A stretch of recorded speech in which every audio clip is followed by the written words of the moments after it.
Hello दोस्तों, कैसे हैं आप लोग। तो आज के वीडियो में आप सबके लिए लाया है एनसीईआरटी क्लास 9 का हिस्ट्री का चैप्टर नंबर 2 है। चैप्टर का नाम है यूरोप में समाजवाद एवं रूसी क्रांति। इसका जितना भी महत्वपूर्ण अभ्यास का प्रश्नोत्तर होगा वह सब इस वीडियो के माध्यम से जानेंगे। पहला क्वेश्चन है, रूस के सामाजिक, आर्थिक और राजनीतिक हालात 1905 से पहले कैसे थे, वो आपको बतानी है। तो आइए इसका आंसर हम देख लेते हैं। 1905 से पहले रूस में सामाजिक, आर्थिक और राजनीतिक स्थिति बहुत ही विकट थी, जिसने वहाँ एक बड़ी क्रांति को 1905 क्रांति के रूप में जाना। ओके, 20वीं शताब्दी की शुरुआत में रूस की आबादी का लगभग 85% कृषक थे।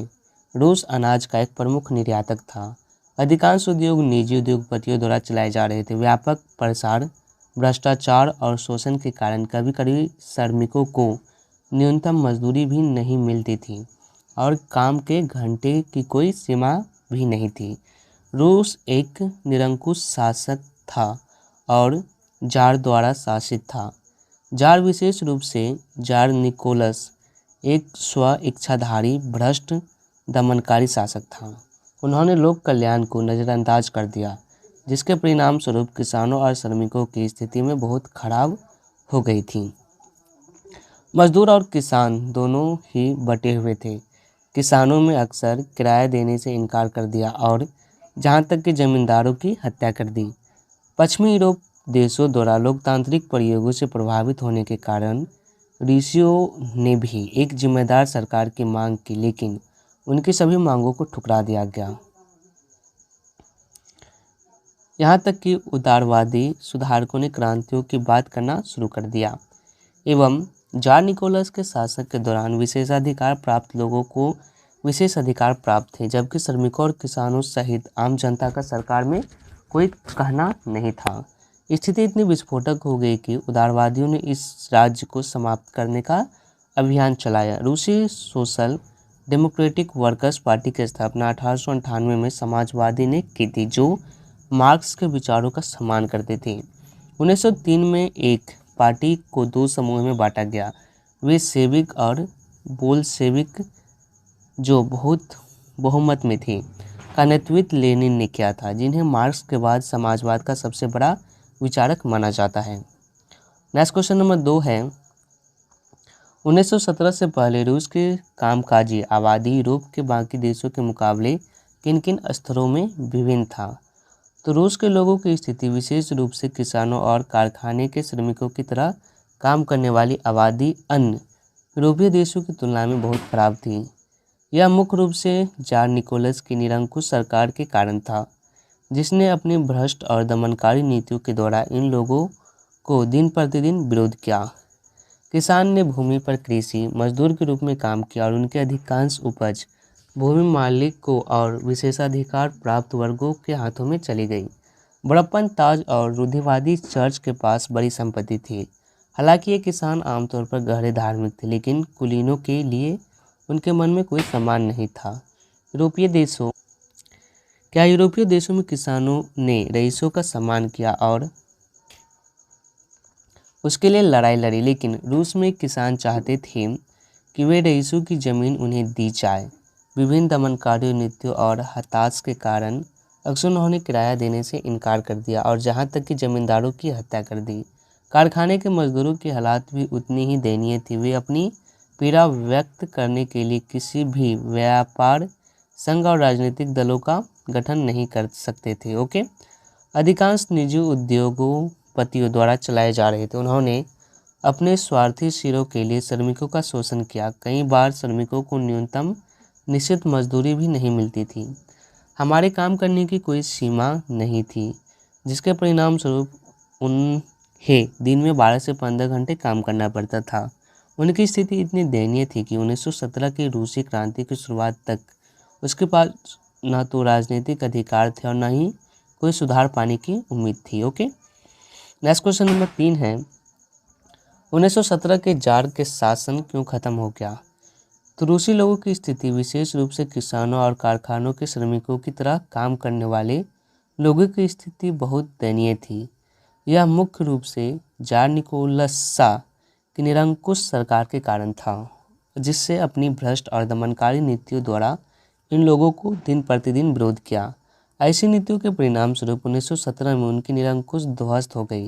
निम्नलिखित बिंदु रूस की कामकाजी आबादी की दयनीय पृष्ठभूमि को इंगित करते हैं, जो 1917 में जारवादी निरंकुश के पतन का मुख्य कारण भी थे। इसमें सबसे पहला है किसानों के लिए भूमि पर कृषि मजदूर के रूप में काम किया और उसके अधिकांश उपज भूमि मालिकों और विशेषाधिकार प्राप्त वर्गों के हाथ में चली गई। किसानों के बीच भूमि की भूख एक प्रमुख कारक थी। विभिन्न दमनकारियों नीतियों और हताश के कारण अक्सर उन्होंने किराया देने से इनकार कर दिया और यहाँ तक कि जमींदार की हत्या कर दी। ओके, दूसरा कारण है श्रमिकों की स्थिति में बहुत ही विकट थी। वे अपनी पीड़ा व्यक्त करने के लिए किसी भी व्यापार संघ और राजनीतिक दलों का गठन नहीं कर सकते थे। अधिकांश उद्योग निजी उद्योगपतियों द्वारा चलाए जा रहे थे। कई बार इन श्रमिकों को न्यूनतम निश्चित मजदूरी भी नहीं मिलती थी। हमारे काम करने की कोई सीमा नहीं थी, जिसके परिणाम स्वरूप उन्हें दिन में 12 से 15 घंटे काम करना पड़ता था। ओके, नेक्स्ट क्वेश्चन नंबर 4 क्या है, आइए देख लेते हैं। दो सूचियाँ बनाइए। एक में फरवरी क्रांति की मुख्य घटनाओं और प्रभावों को लिखिए और दूसरी सूची में अक्टूबर क्रांति की प्रमुख घटनाओं और प्रभावों को आपको लिखना है। तो ये कुछ फरवरी क्रांति के प्रमुख घटनाएं हैं। तो 22 फरवरी को एक कारखाने में तालाबंदी। दूसरा, प्रदर्शनकारियों ने राजधानी के केंद्र को घेर लिया और कर्फ्यू लगा दिया गया। एवं क्या है, आइए देख लेते हैं। एवं 25 फरवरी क्या है, आइए इसे हम देखते हैं। क्या है, 25 फरवरी डूमा का निलंबन, 27 फरवरी सोवियत का गठन, 2 मार्च जार से सत्ता छोड़ी और अनंतिम सरकार बनी। फरवरी की क्रांति ने रूस में निरंकुश शासक शासन को समाप्त कर दिया और एक निर्वाचित सरकार का मार्ग प्रशस्त दिया। इस आंदोलन का कोई नेता नहीं था। इसके बाद है अक्टूबर क्रांति। 16 अक्टूबर सैन्य क्रांतिकारी समिति का गठन। 24 अक्टूबर सरकार समर्थक सैनिकों ने स्थिति से निपटने के लिए बुला लिया एवं सैन्य क्रांति समिति रात तक शहर को नियंत्रित करती और मंत्री आत्मसमर्पण करते हैं, बोल्शेविक सत्ता पर नियंत्रण रखते हैं। ओके, क्वेश्चन नंबर 5 क्या है, आइए देख लेते हैं। बोल्शेविकों ने अक्टूबर क्रांति के फौरन बाद कौन कौन से प्रमुख परिवर्तन किए? तो अक्टूबर क्रांति के तुरंत बाद बोल्शेविकों द्वारा लाया गया परिवर्तन नीचे सूचीबद्ध है, जिसमें सबसे पहला है बोल्शेविक किसी भी निजी संपत्ति के पक्ष में नहीं थे, इसलिए अधिकांश उद्योगों और बैंकों का राष्ट्रीयकरण किया गया। दूसरा है भूमि को सामाजिक संपत्ति घोषित किया गया और किसानों को उस भूमि को जब्त करने की अनुमति दी गई जिस पर उन्हें काम किया करते थे। तीसरा, शहरों में परिवार की आवश्यकता के अनुसार बड़े घरों का विभाजन किया गया था। चौथा, पुराने अभिजात्य वर्ण की पदवियों के उपयोग पर रोक लगा दी गई।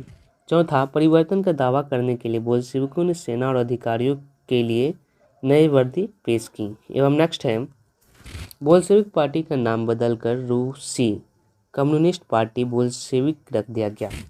एवं नेक्स्ट है रूस एक दलीय देश बन गया और पार्टी का नियंत्रण में व्यापार संघ को रखा गया। नेक्स्ट है पहली बार उन्होंने एक केंद्रीकृत योजना पेश की जिसके आधार पर पंचवर्षीय योजना बनी।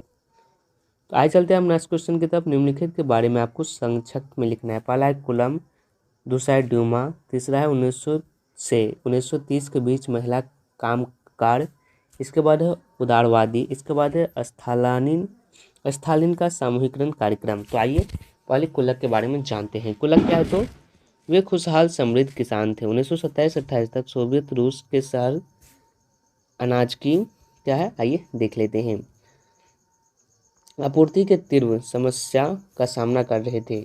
कुलकों को इसके लिए आंशिक रूप से जिम्मेदार माना जाता था। आधुनिक खेतों को विकसित करने और उन्हें औद्योगिक लाइनों के लिए चलाने के लिए स्थलांतरित नेतृत्व में पार्टी ने सोचा कि कुलकों को खत्म करना आवश्यक है। इसके बाद है ड्यूमा। 1905 की क्रांति के दौरान जार ने रूस में एक निर्वाचित सलाहकार संसद के निर्माण की अनुमति दी। रूस में इस निर्वाचित सलाहकार संसद को डूमा कहा जाता था। इसके बाद 1900 से 1930 के बीच महिला कामगार। तो आइए देख लेते हैं। 1905 की रूसी क्रांति, 1917 की फरवरी क्रांति के दौरान महिला श्रमिकों ने रूस के भविष्य को आकार देने में भाग लिया। 1914 तक महिला श्रमिकों के कारखाना श्रम बल 31% तक बना लिया, लेकिन पुरुषों की तुलना में कम भुगतान किया गया। एवं महिला श्रमिकों को न केवल कारखानों में काम करना पड़ता था, बल्कि अपने परिवार और बच्चों की देखभाल भी करनी थी। वे देश के सभी मामलों में बहुत सक्रिय थे। वे अक्सर अपने पुरुष सहकर्मियों को प्रेरित करते थे। उदाहरण के लिए आयल हम लारेन टेलीफोन फैक्ट्री में एक महिला कार्यकर्ता माफ वासिलेवा की घटना को ले, जिसने बढ़ती कीमतों और फैक्ट्री मालिकों के उच्च स्तर के खिलाफ आवाज उठाई और एक सफल हड़ताल भी आयोजित की। माफ वासिलेवा का उदाहरण अन्य महिला श्रमिकों द्वारा लिया गया था। वे तब तक बेकार नहीं बैठी जब तक उन्होंने रूस में समाजवादी राज्य स्थापित नहीं कर लिया। इसके बाद है उदारवादी। रूस में उदारवादी वे व्यक्ति थे जो एक ऐसा राष्ट्र चाहते थे जिसने सभी धर्मों को बराबर सम्मान मिले। वे सरकार के खिलाफ व्यक्तियों के अधिकारों को सुरक्षित रखना चाहते थे। उन्होंने वंशीय शासकों को अनियंत्रित शक्ति का विरोध किया। उन्होंने एक प्रतिनिधि कानूनों के अधीन संसदीय सरकार चुनी। वे एक स्वतंत्र न्यायपालिका चाहते थे, लेकिन उदारवादियों को सार्वभौमिक व्यक्ति मताधिकार पर विश्वास नहीं था। वे महिलाओं का मतदान अधिकार भी नहीं चाहते थे। इसके बाद है स्टालिन का सामूहिकरण कार्यक्रम। 1927-28 तक सोवियत रूस ने शहर अनाज की आपूर्ति की तीव्र समस्या का सामना कर रहे थे। स्टालिन, जो उस समय पार्टी के नेता थे, ने इस समस्या के कारण की जांच और परिणाम स्वरूप कुछ आपातकालीन उपाय पेश किए। 1929 में स्टालिन सामूहिक कार्यक्रम इन उपायों में से एक था। इस कार्यक्रम के तहत पार्टी ने सभी किसानों को सामूहिक खेतों यानी कि कोल खोज में खेती करने के लिए मजबूर किया। किसानों द्वारा एक सामूहिक खेत से लाभ और उपज साझा किया गया। हालांकि जो किसान सामूहिक का विरोध करते थे उन्हें कड़ी सजा दी जाती थी। वे इन कारणों से सामूहिक खेतों में काम नहीं करना चाहते थे। स्टालिन की सरकार ने कुछ स्वतंत्र खेती की अनुमति दी, लेकिन ऐसा कृषकों के साथ विषम व्यवहार किया।